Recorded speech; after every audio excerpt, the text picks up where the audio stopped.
we women also can be the pursuers. You've got to check your expectations. Yes. And one of the things that is so lacking in marriage is dating. Welcome back to the Sofa's Edge. This week we get to talk about my favorite topic, dating. Yes. In fact, we're talking about the essentials of dating your spouse. Now, Victoria, we talk a lot about what walks into my office as a sex therapist and what women share with you. And one of the things that is so lacking in marriage is dating. Yes, because you do all this work to try to get down the aisle, to get the engagement ring, to get married, and everything's going to be great. And then you get married and life happens. You have kids, you have stress, you have work. You're not insecure about getting married because you already caught them. You're married now. And you guys just get too busy and you don't date anymore. Women, expectations, let's just start at the beginning. You've got to check your expectations because when you have all these expectations and you don't let the other person know, it adds resentment and disappointment. So if you want to go out and do something fun with your spouse, don't wait for them to plan it. Plan it yourself. So let's dive in and share with us, Vic, just some of the things that you know that are essential to the dating process. A very important part of dating your spouse. And like I said, we went 2 years without it and realized it wasn't working. We got right back into it. 1 day a week. I think it's crucial in every marriage that 1 day a week you have a minimum of 1 hour alone together. Yes. And I don't mean in the house. I mean where you are outside of the house, because yes, you may speak every night when you're in bed, you might say some things, but until you're outside of the house and not at home, you're not really communicating to each other. Right. And I don't mean go out and talk all about the work stresses. No, not data sharing. Yeah, just that you are 1 day a week, have 1 hour to at least focus on each other again. And I know you're going to step into creativity, but one of my couples shared just such a creative moment. Going through COVID, through this season, and so many things have changed, that we've realized how much of dating can be around entertainment. We go to entertained by concerts or entertained by movies or entertained by sports. And when everything shut down, I think we had to give creative back to almost like courting. But one of the couples shared with me that they went and they got drive-through and they took their DVD player and computer and they went and they parked in the parking lot of a restaurant that they drove through, got the food, had it in the parking lot, opened the windows, let the breeze go through, and watched an episode of their favorite show and called it date night because there really wasn't too many places for them to go. But that's creative. They were creative. And one of the things that I want to say from the very beginning is, if your expectation is he's going to continue to pursue you and go do these romantic dates, then you're just going to have to let him know it's a big deal to you. Yes. But don't expect him to do it every week. It's not going to happen. Right. So if there's that expectation, then communicate it, let him know, and then just maybe for your anniversary or for your birthday or for something big, you give him ample notice that, dude, you better come through on this and it better be you. But your goal is to have this intimate marriage where you just enjoy time together. Right. So if you have these expectations for date nights and one of them's going to be formal and one you want to be out singing together at the neighbor, I don't care what it is, plan it yourself. Right. So I'm going to tie this in sexually. Most men pursue connection through sex. That's why they're often the higher desire spouse. Most women, again, not pigeonholing, but most women will desire connection through emotional connectedness. And quality time. And so many men complain about that they're the ones that have the initiative desire and they're always initiating, but often the lower desire spouse is responsive and receptive. He kind of has to settle in and accept, I may probably initiate sex more. Now women, I'm going to say something, but we're the ones that desire that emotional connection. And if our husbands aren't great date planners, it may end up being your responsibility to initiate more of those dates, even if it's saying, babe, Friday night, I got us a babysitter. I'm so going to look forward to, where are you going to take me Friday night? See, I love that because you're getting what you want. You're getting a date. You've got the date that's going to be with you, but you get to do what you want to do. You do. And if you just wait, I mean, if you wait him out, then you'll just get bitter. You'll get bitter because you may go 2 months and he hadn't planned a date. Just like if he's the high desire spouse and he decides to wait you out and I'm just not going to initiate unless she does, and then he's waited 2 months because you haven't initiated, well then both of you are just sour and mad and angry instead of you both willing to be initiators, either emotionally or sexually.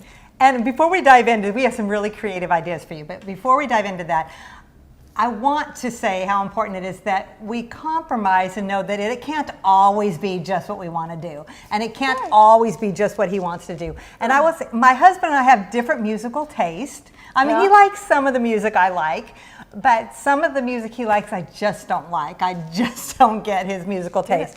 Now, if I never would ever enjoy hanging out and listening to that kind of music ever, that's kind of not cool, you know? Right. So there is some compromise to realize that he can't be made wrong for that terrible taste in that genre. You know, what You're talking about preferences. Yes. You realize that, right? Preferences in music. Exactly. Just like preferences in sex, but yes, you're right. But you get what I'm saying? Yes. So the point is that there's a give and take that you want to do what both of you enjoy within reason, right? Yes. The way you're comfortable. So some of the ideas that I bring up as some dates is, first of all, your whole goal is to spend quality time, to just be in each other's presence. Yes. To just be together. So get out of the house. We've already covered that you need to be out of the house. One of my favorite dates to encourage people to do that are just starting to date again is, why not go back to where it started? Oh. Especially if you've lost that loving feelings. There's so many couples, when you've Right. been married for a long time, you just get in an old rut. And sometimes you can feel like you're falling out of love. Even your sex life is kind of usual or just in a rut. Then you loved that person at some point. Right. You had some real hot fire for each other. Yes. You liked each other. I mean, oh my goodness, you probably used to be like me and my husband, where we would talk for hours on the phone before we got married. About what? FaceTime or anything. But what do you cover for 4 hours a night? I do not know. But we had something to say then. So go back to one of your first dates. Where did you go when you were dating? Was it a concert? Was it a special restaurant? Where did you go? That will spark something. Yes. Yes. I also encourage people to have music. You and I have talked about this before, that music is such a big deal. My husband and I have Speaks to our soul. Yes, my husband and I have certain musical tapes that we like, that if we're in the car and he'll just play one of those 2 or 3 songs, just start to play it, and we're immediately thinking date night. You know what I mean? Because it's like, oh yeah, Yes. So music is a big part of what to do. What are some of those dates that you like to do? Well, you know, you have mentioned needing to get out of the house, and I do believe that that is often so necessary and needed. I am going to support also sometimes being creative if parents have young infants and it's after you've gotten them down and you might have to be a little quieter. But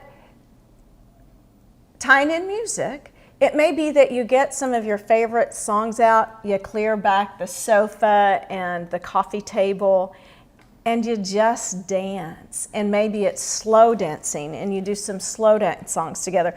Maybe you put on a little bit of country and you do some two-stepping together.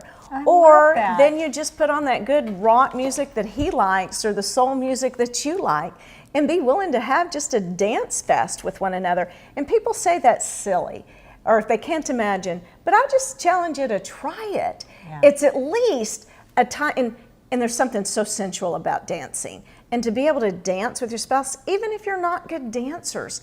If you're not good dancers, order a dance video or go online and learn how to do the tango or something together. But there are ways to have creative dates in the house. I love that. And you can either choose to spend a lot of money on a date, or you can choose to spend no money on a date. Yes. You know, there are ways to be creative both ways on that. You know, Right. An important thing on dating your spouse, which we so forget to do anymore, is look them in the eye. Oh, yes. I mean, how often do we not look our spouse in the eye? Right. You know, we just kind of get comfortable with life and the intimacy is going, the vulnerability, but just look each other in the eye when you guys are together. I'm not saying give them a major stare out, but just kind of glance every once in a while and smile. You want to bring back that loving feeling. And touch is so important. Yes. Even non-sexual touch. I mean, touching them in the arm or just connecting and touching again and just recommitting. Okay, here's some of my ideas. I love doing the tourist thing. So often, especially if you're in a real big metroplex where there's lots of tourist attractions, we never do it. I mean, not if they're close to us. No, or you live there. So like if you're in California, when do you ever go to Disneyland or when do you ever go to Hollywood Boulevard or anything to see the sights? You don't because you live there, right? Go on a date night and do the tourist thing again. It's just fun. Go to a museum.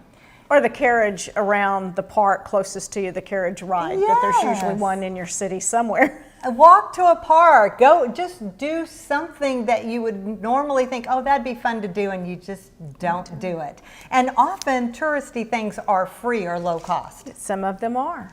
I love doing the theme restaurant that if you want to decide your budget, and then you could go to a different place to eat every single week, whether it's for happy hour or for dinner or for dessert, but do something different each time. Yes. And you can, one day a month, you can do a real expensive restaurant, and the rest you can do a fast food, dessert, have a Sunday.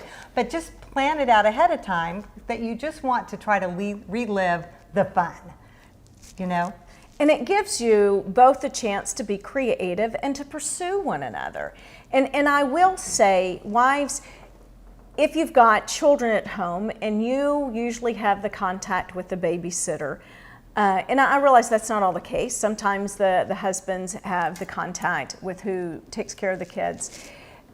But be willing to at least initiate that part and let your husband use all of his energy in being creative for the rest of the date.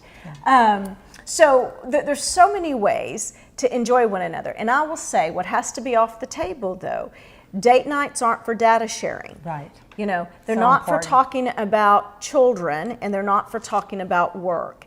And if you need to, I recommend this to couples so often because, couples come into my office and we're usually working on something. It's recovery or enhancing your sexual relationship, or it's getting over affairs and betrayal, or it just always feels like we're dealing with pain issues. So often it feels like we're working at something. And I think it's really great to either order like those question books or the question cards so that date nights don't have to be about work. Just do something together to date your spouse. One day a week.